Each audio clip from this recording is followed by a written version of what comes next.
Bienvenue au journal de campagne sur Africa 24. Vous le savez, nous sommes au Bénin, sur le terrain. L'heure est à la confrontation des projets de société entre les différents candidats.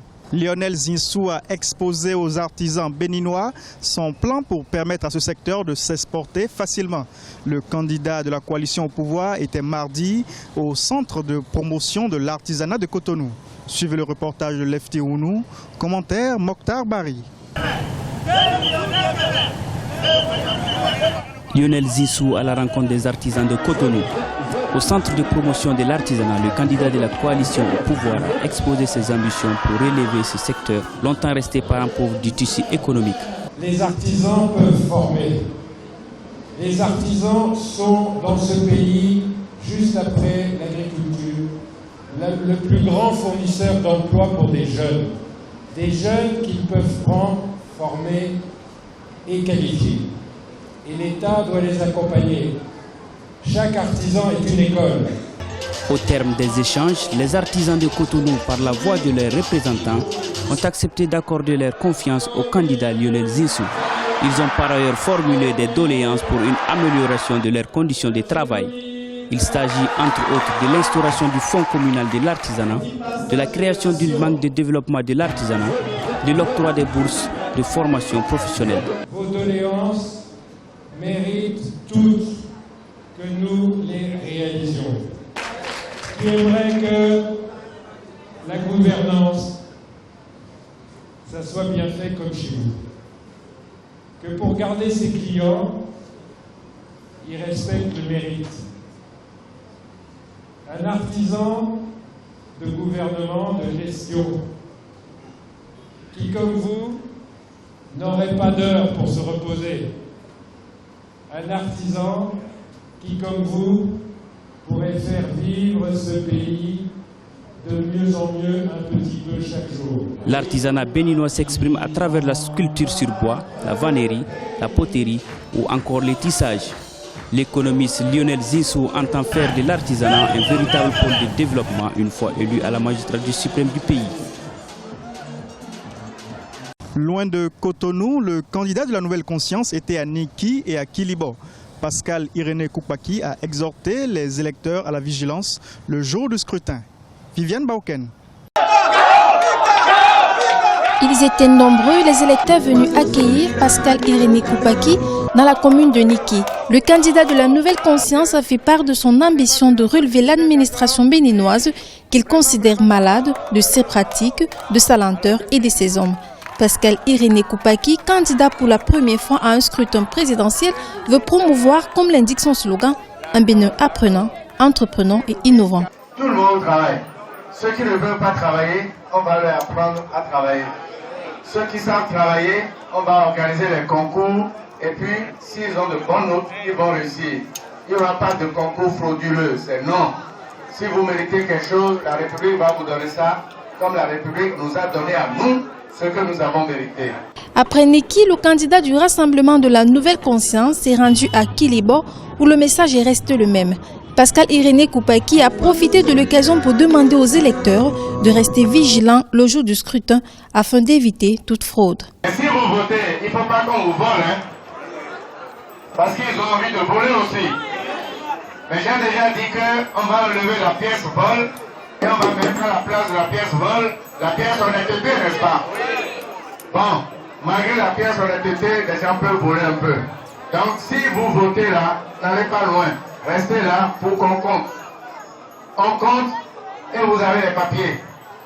Vous avez le procès verbal. Après le nord du Bénin, Pascal Irénée Koupaki a mis le cap sur les départements de l'Ouémé Plateau. L'ancien Premier ministre achèvera sa campagne électorale le 4 mars à Cotonou. Revenons à Cotonou où Sébastien Adiavon a été accueilli par les habitants du 1er arrondissement de la commune de Cotonou. Accompagné des élus locaux, le candidat a exposé sa vision pour le développement du secteur privé. Mokhtar Bari. C'est dans une liesse populaire que le candidat Sébastien Adiavon a été accueilli au 1er arrondissement de la commune de Cotonou. Celui que ses militants appellent affectueusement Séba a présenté aux citoyens présents les grands axes de son projet en faveur des collectivités locales et du secteur privé. Pour Sébastien Adjavon, le développement du Bénin passera par une vision pragmatique de l'entrepreneuriat et de l'emploi des jeunes. On passe les diplômes par rapport aux acquis. Même les Français que nous avons hérités, les Français qui nous ont colonisés, ont déjà commencé ça, même si c'est avec du retard. Mais l'Américain, quand il te reçoit, il te demande qu'est-ce que tu sais faire. Il ne te demande pas quel diplôme vous avez.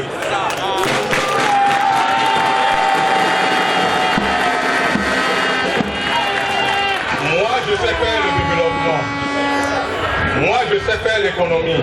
Je sais faire le développement. Je sais créer l'emploi. Je sais créer la richesse. Au moins ça, je sais faire.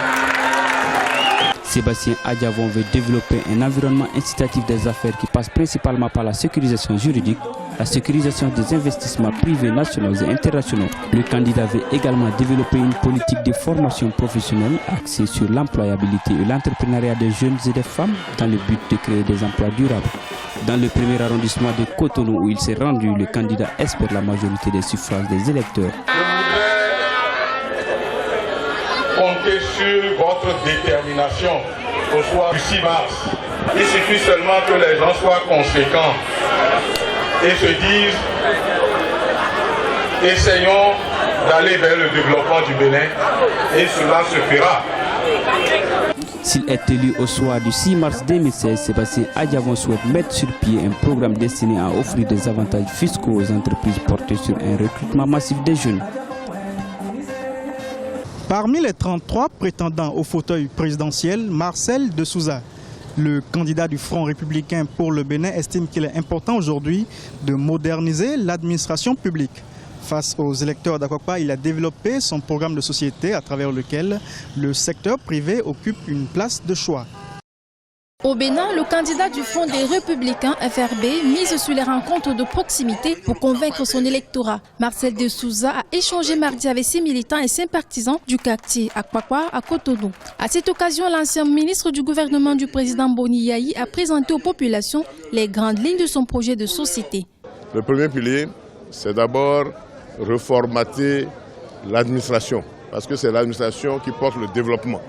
Donc il nous faut avoir une administration de développement, réduire la corruption et surtout mettre l'homme qu'il faut à la place qu'il faut.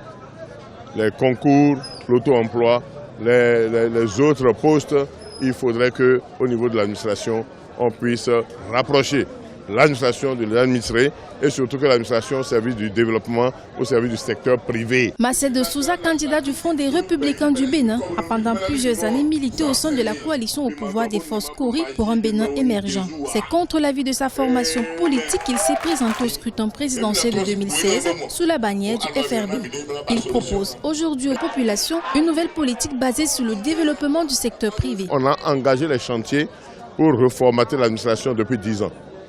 Mais il y a eu tellement de problèmes que jusqu'à ce jour-là, on n'a pas pu mettre en œuvre l'administration, le redéploiement, mettre une administration de développement jusqu'à ce jour. Mais donc, il est temps qu'on puisse refaire notre administration, le mettre surtout au niveau du secteur, au service du secteur privé, pour permettre de créer le problème de l'emploi. Le sous-emploi des jeunes, c'est l'un des motifs majeurs pour le recul de la pauvreté. Originaire de Ouida, Marcel de Souza est né en 1953 à Krobin, au sud-est du Bénin. Spécialiste de la monnaie et du crédit, le candidat veut révolutionner l'agriculture, promouvoir l'emploi en subventionnant l'entrepreneuriat. La modernisation de l'administration est également une priorité pour le candidat. C'est la fin de ce journal de campagne que nous vous remercions d'avoir suivi. À très bientôt sur Africa 24.